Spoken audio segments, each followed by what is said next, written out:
भारतीय रेजिमेंट में गोरखा सिपाही वो बलिदान का दूसरा नाम माना जाता है, क्योंकि देश पर जब कोई बड़ा संकट आता है तो सबसे पहले गोरखा रेजिमेंट के सिपाहियों को याद किया जाता है। अपनी वीरता के लिए मशहूर गोरखा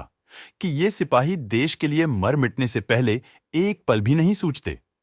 तभी तो अंग्रेजों के शासन के दौरान वर्ल्ड वॉर के समय ब्रिटिश आर्मी ने इन्हीं गोरखा सिपाहियों के बल पर हिटलर की नाजी आर्मी की बैंड बजाकर रख दी थी। दोस्तों, गोरखा भारतीय आर्मी की इन्फेंट्री रेजिमेंट है जो नेपाल मूल के गोरखा सिपाहियों को शामिल करके बनाई गई। ये अगर हम इसके इतिहास की बात करें तो दोस्तों, बताया जाता है कि पंजाब के राजा रणजीत सिंह ने साल 1809 में गोरखा सिपाहियों को प्री सेना में शामिल किया था और ये पहली बार था जब इन सिपाहियों को नेपाल के बाहर किसी सेना में शामिल किया था। और फिर साल 1815 में ईस्ट इंडिया कंपनी के दौरा गोरखा के इन जवानों को ब्रिटिश भारतीय सेना में शामिल कर लिया गया।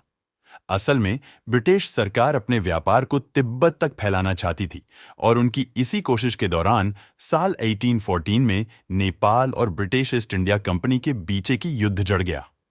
अंग्रेजों ने बहुत कोशिश की, लेकिन वो नेपाल के गोरखा सिपाहियों को नहीं हरा पाए और तब दुनिया ने पहली बार गोरखा सिपाहियों की बहादुरी और निडरता को देखा था, क्योंकि संख्या में बेहद कम होने के बावजूद भी नेपाल के इन वीर सैनिकों ने ब्रिटिश सिपाहियों को कड़ी टक्कर दी थी। इतना ही नहीं,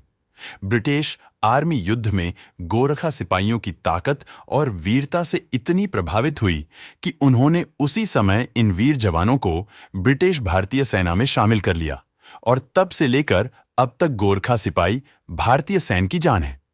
वैसे दोस्तों, गोरखा की ये जवान इतने ज्यादा बहादुर हैं, भारत और नेपाल के